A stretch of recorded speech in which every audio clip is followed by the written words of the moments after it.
true power does not beg for validation. It exists as a force of nature, indifferent to the storms it creates in the hearts of others. Lao Tzu. If you ask any woman what she looks for in a man, the answers will be predictable. They will talk about kindness, about stability, about a safe haven for difficult days. But what the mouth confesses, the subconscious almost always denies. Observe the real world. Observe where their eyes drift when they think no one is looking. There is a silent secret that governs human attraction, a biological and psychological truth that contradicts everything we have been taught to believe. He was neither handsome nor friendly, did not smile easily, nor did he make an effort to be accepted. And it is precisely here that the curiosity trigger is activated. In behavioral psychology, breaking a pattern is the biggest attention magnet that exists.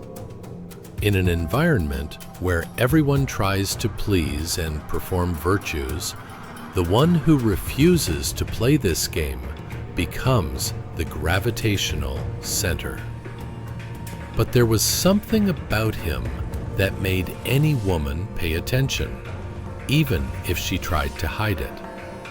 It was not an aesthetic beauty, plasticized by modern standards. It was the silent strength, the look that pierced the soul, the posture of someone who did not ask permission to exist. This body language of controlled expansion and slow movements communicates to the female limbic brain a clear message of the absence of fear. It is a type of energy that made the heart beat faster, not out of love, but out of danger. And the human brain, incredibly, has difficulty differentiating the excitement of fear from the excitement of desire. Both trigger the same rush of adrenaline and dopamine. And this is exactly what many would never admit: the fascination for the man who represents the chaos they themselves try to control. The monster that every woman desires is not the psychopath from movies, nor the brute without empathy. That would be a grotesque misinterpretation. What we are analyzing here is the ancestral archetype of the man who inhabits the shadows of the female psyche. The symbolic predator, the wolf that prowls the limits of civilization. It is what Carl Jung would call the integration of the shadow. He awakens something primal, something that was buried under centuries of morality and repression. He is what challenges what does not bow. In the theater of social interactions, the excess of male availability has killed the mystery. And that is exactly why, in silence, he is desired. The woman, upon encountering this type of man, feels fear and desire walking together. It is a physiological response. Pupils dilate, breathing becomes shallow. She fears his power, but wants him for that very reason. Because deep down she knows that only in the face of power is her own strength revealed. There is no merit in dominating the weak. The female subconscious demands a test of competence, a barrier to be crossed. And the more untamable he seems, the more she wants to decipher him. The game is not about possession. It is about subtle dominance. She wants to see if she is capable of bending the untamable, if she is capable of touching the abyss and coming out alive. This man, unlike the majority, does not explain himself, does not justify his actions. He does not seek approval, and it is this indifference that makes him irresistible. Indifference not as disdain, but as self-sufficiency. When he looks, he does not seek to please. He observes, measures, analyzes. His presence is a constant test where the weak collapse, the strong rise. He awakens the female instinct of conquest, of survival, of surrender. He is the challenge that no woman admits to wanting, but secretly all of them feel. There is something dark about the attraction to the monster, because he represents what the woman fears in herself: the impulse for power, freedom, and destruction. It is a projection of her own repressed desires. By getting involved with him, she feels she is touching the forbidden, and this makes her feel alive. The monster is mirror and fire. He does not promise security, he offers intensity. And it is in this intensity that she loses herself, because for an instant she sees herself whole. Every woman, at some point in her life, dreams of a man who makes her lose control, the one who looks at her in a way that makes her forget the world, the one who makes her doubt her own sanity. It is the fantasy of the deconstruction of the ego, and paradoxically, this is what she fears confessing the most, because it would be admitting that, deep down, she is not looking for a good man, but a true man. Someone who does not fake virtue, who shows his shadows and forces her to face hers. We live in a society anesthetized by the search for moral perfection. But sexual attraction does not respond to morality. It responds to polarity. The monster does not need to raise his voice to command respect. He is calm, almost cold. In body language analysis, the absence of unnecessary movement is the greatest indicator of status. His strength lies in self-control, the total mastery of himself. He does not beg, does not complain, does not dramatize. He observes the chaos and transforms it into silence. And it is this silence that screams. This is what intrigues her. How can someone be so imperturbable, so sure of his own power? She feels that he could destroy her, but also save her. This cognitive paradox keeps her mind fixated on him.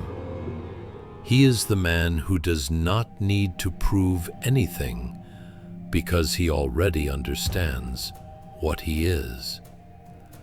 While others chase attention, he distances himself.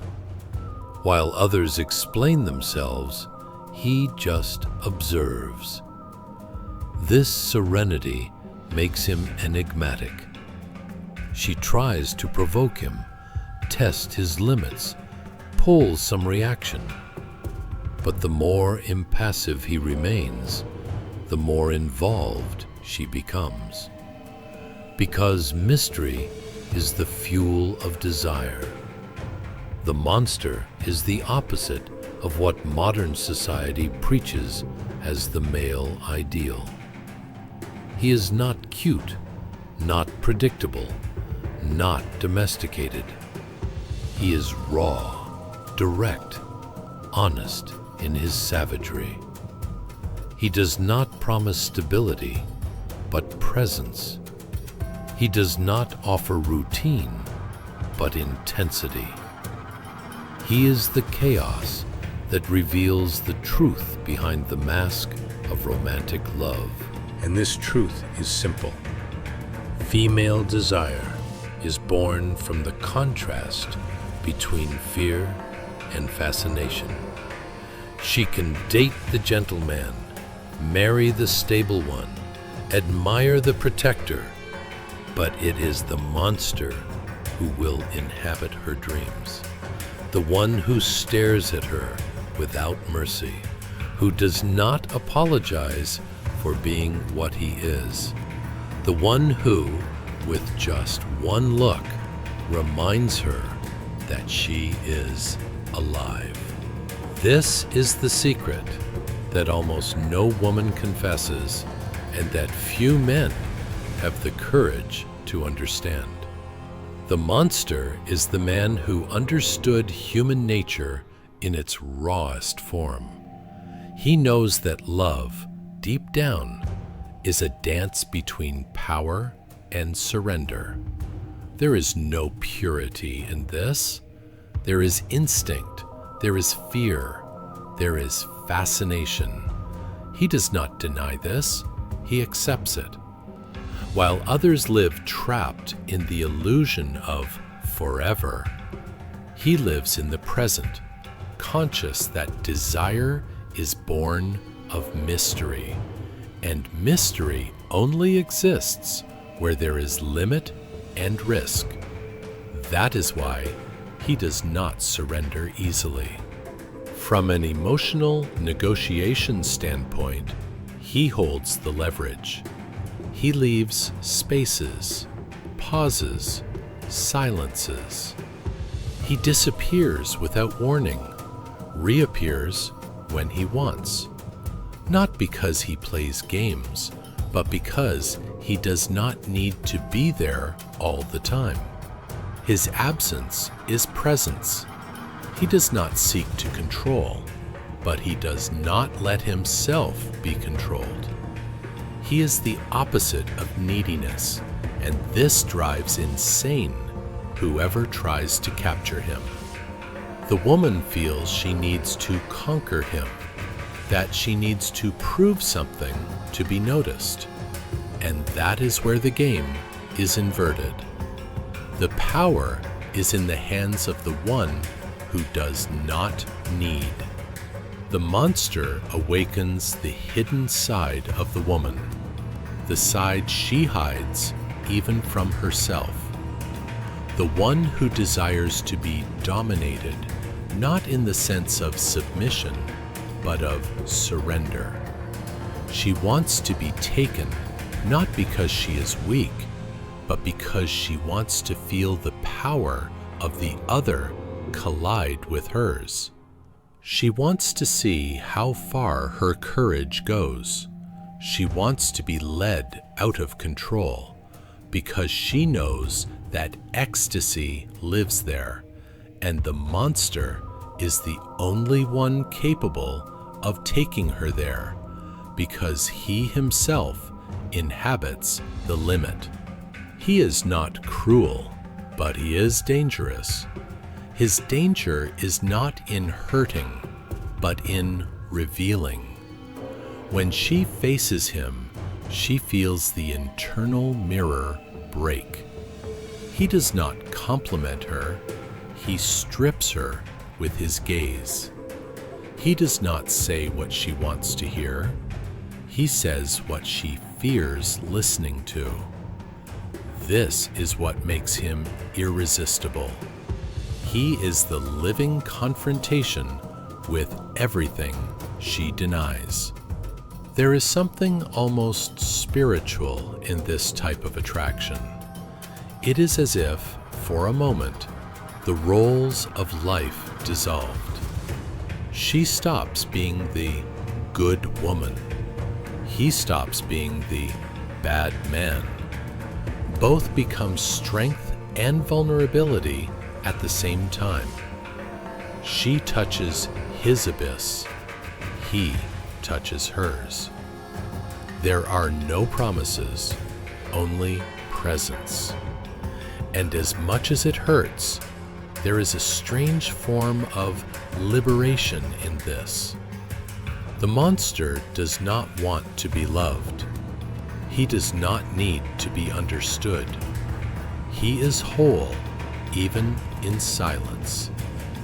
And perhaps that is why he is so rare, because the world is full of men trying to prove their worth, but few have the courage to simply be, to live in peace with their shadows, to accept that darkness is also part of the masculine.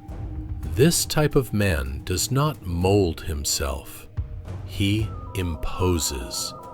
And this imposition, even without violence, is what awakens the desire that sleeps in the female unconscious. He is the test that separates the superficial from the profound. The woman who seeks comfort would never endure him, but the one who seeks truth, she will follow him to the end. Because the monster does not promise happiness, he promises truth. He is the mirror of the soul, the guardian of the portal between the known and the unknown. Whoever crosses it does not return the same. And this is what society fears. Women awakened by men like this. Because a woman who finds herself in the eyes of a monster no longer accepts crumbs. She understands what genuine desire is, understands what presence is, understands what strength is. And from that moment on, no mediocre man will be able to touch her. But the price is high. The monster does not stay. He belongs to no one. He is wind, sea, fire. He appears when he wants and disappears when he needs to, not because he is cruel, but because he knows that desire dies in prison. He exists to be lived, not possessed. And that is what makes him eternal in the memory of the women who met him, because deep down, every woman has a sleeping beast inside her. And the monster is the one who awakens this beast, not with words, but with presence. He does not say, "I love you." He makes time stop. He does not talk about the future. He drags her into the now. He makes her remember what she always was before she was domesticated. He is the man who does not need love to be complete, and therefore is the only one capable of inspiring true love. The paradox is cruel. The more he keeps himself whole, the more she desires him. The more he pulls away, the more she feels his presence pulsate inside her. It is as if the universe itself conspired for her to seek him, not to have him, but to find herself through him. The monster is the rupture. He breaks the comfortable narrative of the ideal man that the world taught. He appears as a cracked mirror, reflecting what no one wants to see. That love is not born of control, but of chaos. That desire does not flourish in peace, but in attention. He is the reminder that everything alive vibrates in contrast, between fear and surrender, between danger and pleasure. The woman who finds him feels her body react before her mind. His look disarms her. The silence surrounds him. The touch is a sentence. He does not need much. A gesture is enough. It is as if each movement were calculated by the unconscious, as if it carried millennia of instinct. He does not chase her, he attracts her, and the harder she tries to resist, the more she feels the call of the shadows. She feels her heart race and tries to rationalize. He is not good for me, she thinks, but the body, the look, the instinct, all say the opposite. It is the paradox that tears her apart. What is dangerous is what is true, because the truth is never comfortable. She wants to protect herself, but at the same time, she wants to lose herself. She wants to run away, but desires to be found. And the monster is the one who understands this contradiction and respects it. He does not invade, he provokes. He doesn't promise, he awakens. In every woman, there is a flame that time tries to extinguish. The monster blows on this flame. He reminds her of the power that exists in being wild, in being pure emotion, naked instinct. He does not ask her to be less. He wants her whole. He wants the laughter and the scream, the calm and the fury. And this is frightening, because the world taught that a woman should be predictable, gentle, domesticated. The monster, on the contrary, awakens in her the desire to be stormy. That is why he is so rare, because few men can endure the intensity of an awakened woman, and few can provoke this without losing themselves. The monster does not manipulate her. He just is. His authenticity is the poison and the cure. He does not pretend to be good or bad. He merely stays faithful to his own nature, and this fidelity makes him magnetic. He is the man who lives in peace with his own abyss. He has already looked inside, has already met the demons, has already made peace with them, and that is why he does not fear the demons of others. He can look at her pain without running away. He can face the crying, the jealousy, the anger, the intensity, and remain motionless. This breaks her down because she realizes that he does not react with fear, does not run from the emotional weight. He just observes, he sustains, and this is what makes him irresistible. Every woman who encounters him is transformed, even if she never sees him again, because he leaves something in her, a living memory of what it is to truly feel. His presence is like fire in the unconscious. Even after it goes out, the warmth remains. She may get married, change her life, grow old, but in some corner of her mind, that look remains. The look that made her remember who she was before being molded. He seeks neither redemption nor recognition. He lives in the shadows because he knows that true light is only seen by those who have crossed the darkness. He does not want to destroy the feminine world, but to free it from the lie that love is comfort. Real love is confrontation. It is the fusion of two opposites. It is the risk of losing oneself completely, and the monster embodies this risk. He is the archetype of male chaos. Not destructive chaos, but the creator, the force that breaks the old structure to make room for the new. And the woman, by touching this energy, feels herself being reborn.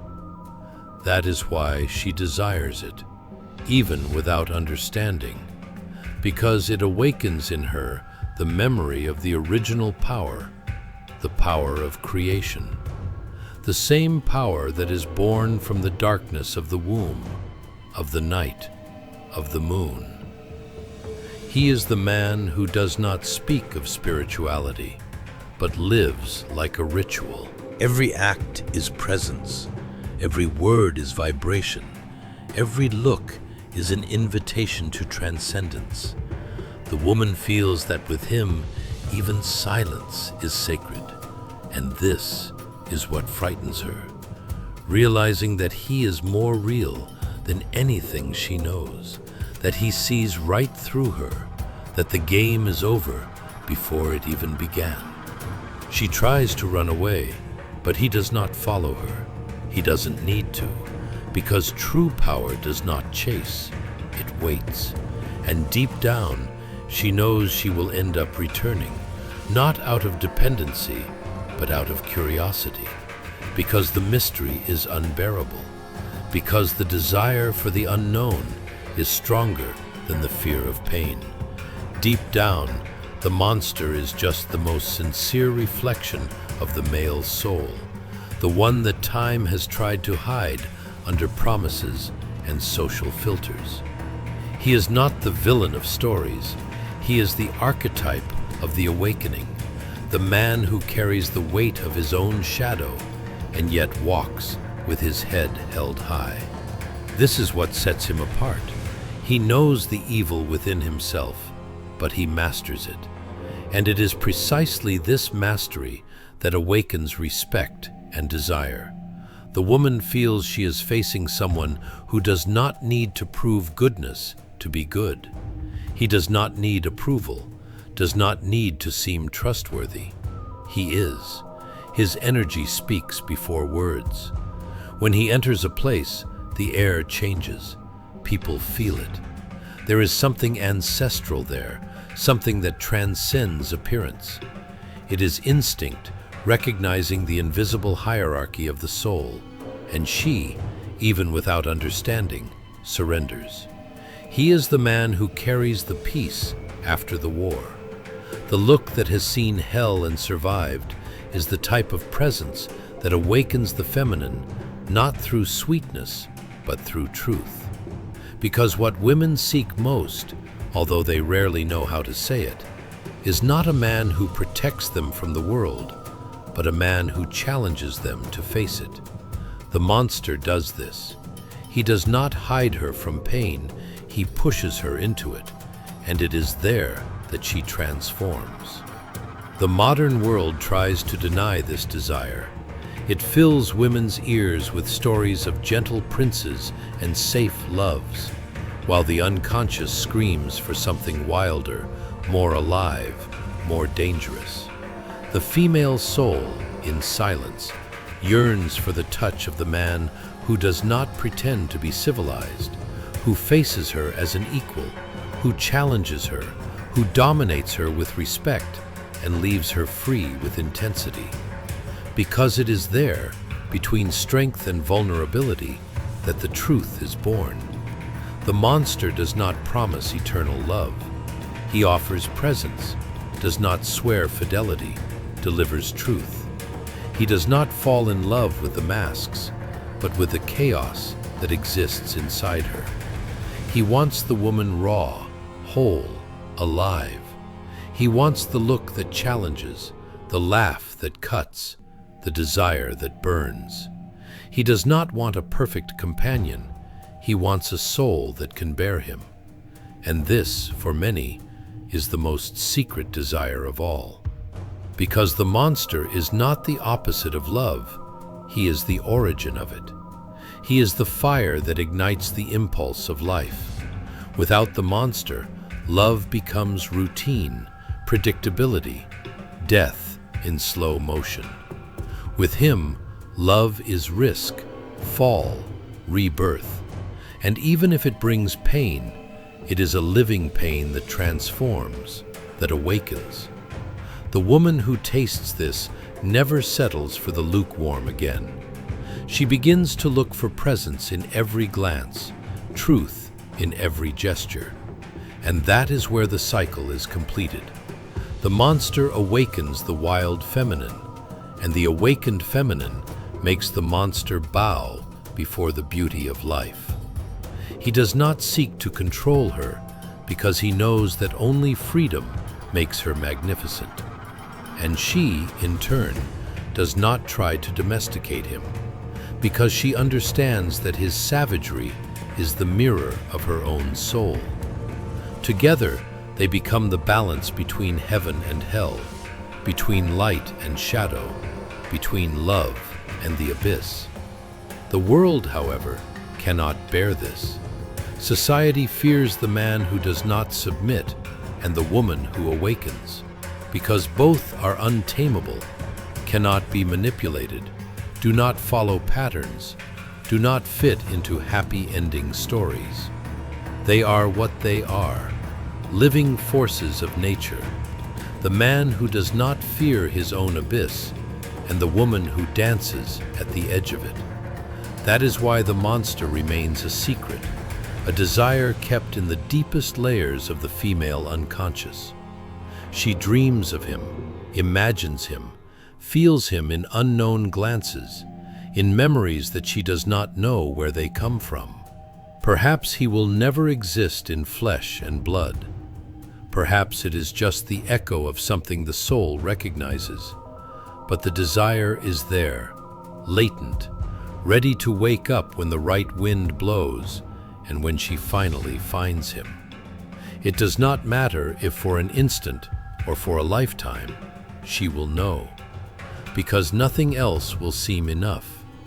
Neither easy love, nor a light touch, nor promises of eternity. She will recognize the look she had expected before time.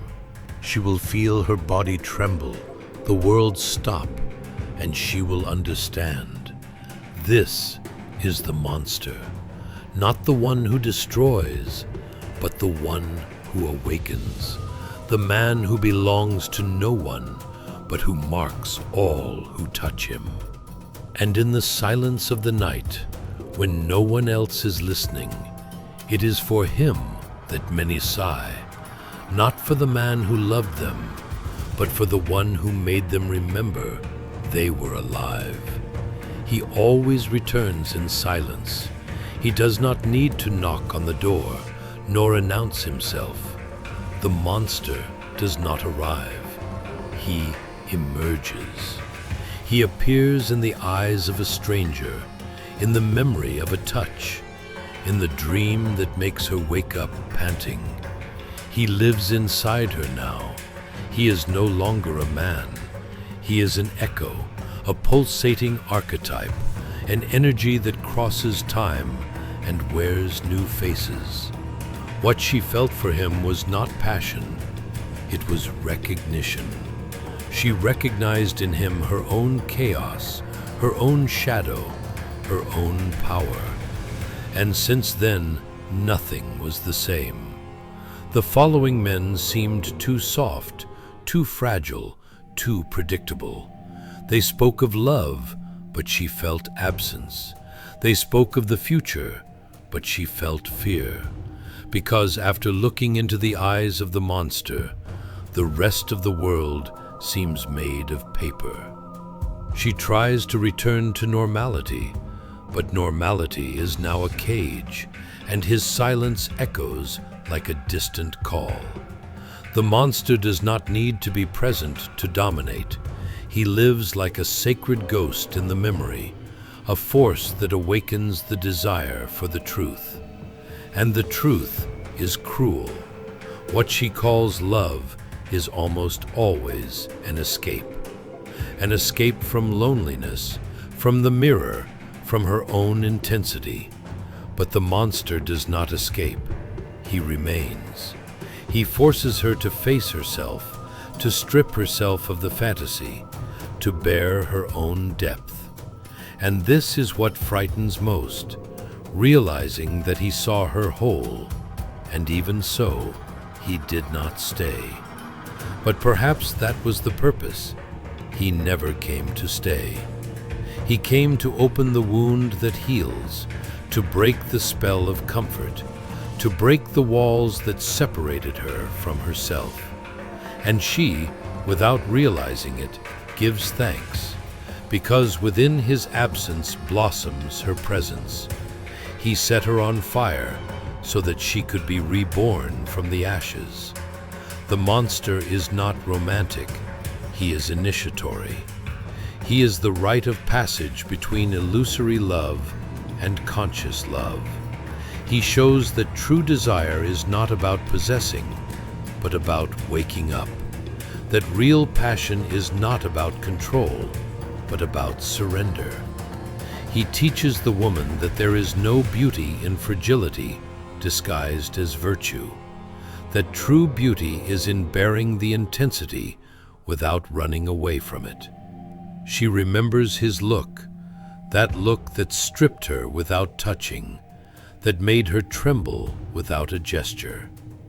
There was something there that did not fit in time, something ancestral, as if they had already met before in other lives, in other bodies, under other names. And perhaps they did, because the monster is not a man. It is a cyclical force, a presence that visits all women who dare to feel too much. He appears in dreams, in memories, in fragments. Sometimes she hates him. Sometimes she invokes him.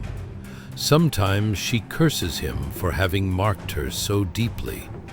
But deep down she knows that it was him who freed her.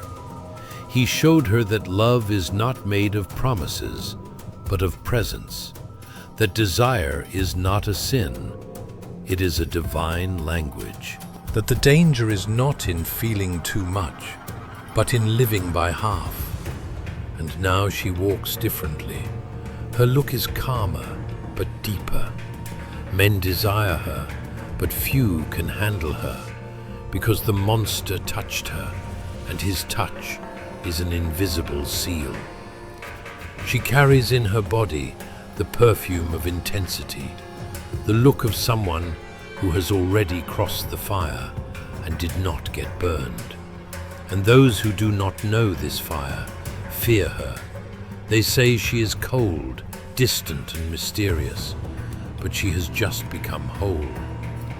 The monster awakens the divine feminine, not the one sold in self-help books, but the wild, lunar, instinctive feminine. The woman who does not need to be saved because she has already saved herself by knowing herself. The woman who is not ashamed of her own darkness because she knows that from it the light is born. The monster was the catalyst. He tore her apart so that she could see herself. He destroyed her so that she could rebuild herself. And there is something sacred in this, because deep down, the monster and the woman are one. Two faces of the same archetype, two poles of the same mystery. The monster is the primordial masculine, the raw consciousness, the force that penetrates the world. The woman is the cosmic feminine, the mystery, the womb, the creation. When they meet, the universe breathes. It is the reunion of Shiva and Shakti, of the sun and the moon, of the sword and the chalice. And in this meeting, both recognize each other as mirrors. She desired him because he was everything she feared to be. And he desired her because she was everything he had lost. Both complete each other, but do not belong to each other. They are flames that cross in the dark to light worlds within themselves. After him, she understands. The love she sought outside was sleeping inside her the whole time. The monster was just the messenger. He came to remind her of the power she had forgotten, the power to feel without asking permission, to desire without guilt, to live without fear. And upon remembering this, he disappears, but the legacy remains. The world continues trying to tame the awakened woman, but she smiles in silence because she has already danced with chaos, has already looked the abyss in the eyes, has already kissed the monster and survived. Now, when she meets men who fake strength, she recognizes it. When she sees looks that disguise fear, she perceives it. And when the world asks her to be less, she remembers his touch and chooses to be more. The monster lives in her now, not as a ghost, but as a flame. She no longer seeks him, she is him. And every time another look tries to light her, she will know. It is not him she is looking for, but herself. The true monster is not the dark man that every woman desires. It is the part of her that dares to feel without fear, desire without guilt, and love without promise. And that is why he is eternal, because in the end, the monster is just the name we give to the truth when we are still afraid to accept it.